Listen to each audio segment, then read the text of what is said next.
Good morning. हम लोग पढ़ रहे हैं क्लास 6 से साइंस चैप्टर 9 जंतुओं में गति और पेज नंबर 100 पे पार्ट 13 है। आज का टॉपिक है उपास्थि। क्या है? उपास्थि। और उपास्थि को इंग्लिश में बोलते हैं कार्टिलेज। क्या बोलते हैं? कार्टिलेज। तो आइए हम लोग जानते हैं कार्टिलेज के बारे में।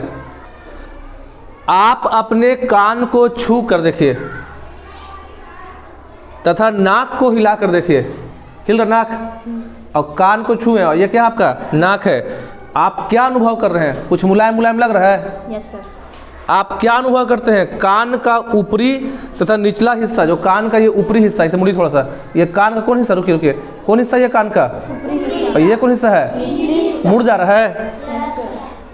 नाक का ये हिस्सा जो है मुड़ जा रहा है। ये अस्थि, अस्थि बोलते हैं हड्डी को। तो हड्डी जितना ही मजबूत है, सबको बोलिए, हड्डी जितना मजबूत होता है बोन अस्थि, उतना मजबूत है ये नहीं है, बल्कि लचीला। लचीला मतलब सॉफ्ट है, मुलायम है। क्या है? लचीला। इन्हें हम लोग कहते हैं उपास्थि। क्या कहते हैं? उपास्थि। मतलब आपके कान में, आपके नाक में, और हम लोग बताएंगे, डिटेल बताएंगे, उपास्थि का परिभाषा बताएंगे, उपास्थि कितना तरह का होता है वो बताएंगे। देखिए आप लोग कौन क्लास में हैं? 6 में है और हम लोग बिहार बोर्ड में हैं। लेकिन ये नहीं सोचना है कि हम लोग को नहीं पढ़ना है डिटेल में। डिटेल में पढ़ेंगे, जितना याद होगा उतना क्या करना है आपको? याद रखना है, उतना अपने मेमोरी में बना के रखना है। उपास्थि कितना तरह का होता है? 3। हाइलीन, बोलिए हाइलीन, फाइब्रो, इलास्टिक। अच्छा, कोई आपसे पूछेगा कि बताइए उपास्थि का कितना प्रकार है, तो कम से कम इतना बोल पाएंगे ना कि 3 प्रकार है। उपास्थि कितने प्रकार का होता है? 3। क्या होता है? 3। तो अभी हम आपको पहले उपास्थि का परिभाषा लिख देते हैं बोर्ड पे और फिर उपास्थि का टाइप। देखिए यहाँ पास उपास्थि का डेफिनेशन है। उपास्थि एक लचीला संयोजी ऊतक है। कैसा है? लचीला। लचीला का मतलब क्या होता है? मजबूत की मुलायम। तो लचीला संयोजी ऊतक है जो हड्डियों को जोड़ों में बांधता है। मतलब जहाँ जहाँ पास आपके हड्डी हैं वहाँ वहाँ पास भी आपको मिलते हैं उपास्थि। हड्डी जैसे जहाँ से जुड़ रहा है तो और उन्हें मुड़ने में मदद करता है। अब मेन पढ़ेंगे कहाँ कहाँ पास आपका पाया जाता है उपास्थि। कान में। कहाँ पास? ये जो कान का, अब सोचते हैं कि हड्डी है, देखिए ये कान में हड्डी, सबको यहाँ देखेगा।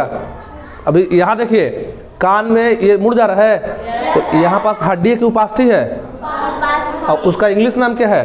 कार्टिलेज। तो कान में, नाक में पंजर। पंजर मतलब क्या हो गया आपका? पसली वगैरह में। और इंटरवर्टिबल डिस्क। देखिए पीठ में पीछे जो होता है रीढ़ की हड्डी।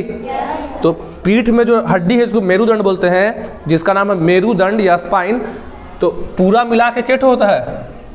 33। कितना होता है? 33। अब 33 को मिला के बोलते हैं मेरुदंड और एक को बोलते हैं कशेरुक। तो आपके इंटरवर्टिबल डिस्क में, मतलब जो ये हड्डी जुड़ते हैं वहाँ भी क्या होता है? कार्टिलेज। और ये इसका हो गया English definition. Cartilage is a flexible tough connective tissue. क्या है? Tough connective tissue that provide a structure and support to the body. Cartilage का काम होता है आपके बॉडी को देना स्ट्रक्चर और सपोर्ट। कोई दिक्कत यहाँ पास? अब आप सोच रहे होंगे, देखिए मेन आपको याद रखना है कि आपके कान और नाक में क्या है? उपास्थि नहीं, उपास्थि। क्या है? उपास्थि। उसके अलावा जहाँ जहाँ पास हड्डी का जोड़ है वहाँ भी क्या है? 6 क्लास के लेवल से आपको इतना समझना है कि आपके नाक में और आपके कान में क्या है। लेकिन थोड़ा सा डिटेल समझिए, जहाँ जहाँ पे ज्वाइंट है वहाँ पास भी क्या मिलता है?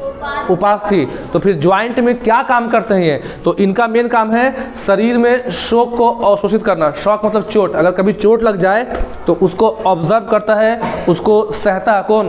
उपास्थि।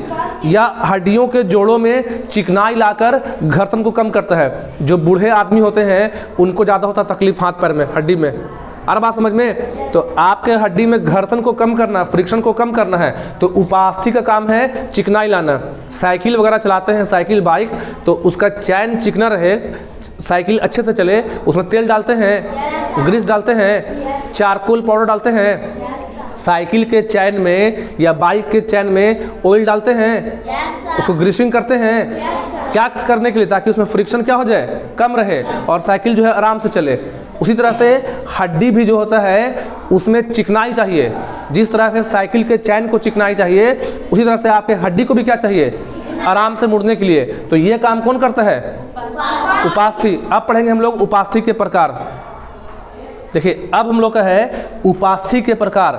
तो उपास्थि जिसको बोलते हैं कार्टिलेज भी, तो कार्टिलेज के कितने होते हैं प्रकार? 3। पहला कौन सा है? जोर से बोलिए। हाइलिन। दूसरा क्या है? फाइब्रो। क्या है? और तीसरा क्या है? इलास्टिक। 3 नाम है, हाइलिन, बोलिए, फाइब्रो, इलास्टिक। अब देखिए शॉर्ट में समझिए, आपके रिब्स में, पसली में और नाक में जो उपास्थि है वो हाइलिन है। आपके कान में भी उपास्थि है, नाक में भी है, दोनों उपास्थि है, लेकिन दोनों अलग अलग प्रकार के हैं। जैसे अलग अलग तरह के पक्षी होते हैं, जानवर होते हैं, अलग अलग तरह के इंसान होते हैं, वैसे ही उपास्थि का भी प्रकार अलग होता है। तो मेनली उपास्थि कितने प्रकार का होता है? 3। तो आपके नाक में, क्या में? नाक में और पसली में कौन सा उपास्थि है? हाइलिन। आपके कान में कौन सा है? आपके कान में कौन सा है? फाइब्रो। क्या है? और इंटरवर्टिब्रल डिस्क में, जो इंटरवर्टिब्रल डिस्क होता है, जो इसमें हड्डी वगैरह में, रीढ़ की हड्डी में, उसमें कौन सा है? इलास्टिक। आपको अपने 6th क्लास में इतना ही याद करना है, बस आप लोग इतना याद कर लो, ये छोड़ दो, उससे कोई दिक्कत नहीं है। अगर आपको ये समझ में आ गया, ये याद आ गया तो और अच्छा बात है, लेकिन कम से कम ये याद कर लो कि उपास्थि कितने प्रकार का होता है? 3। कितना होता है? 3। कोई भी पूछा उपास्थि का प्रकार कितना है? बोलिए, हाइलिन, फाइब्रो, इलास्टिक। इतना याद रहेगा ना? ठीक है।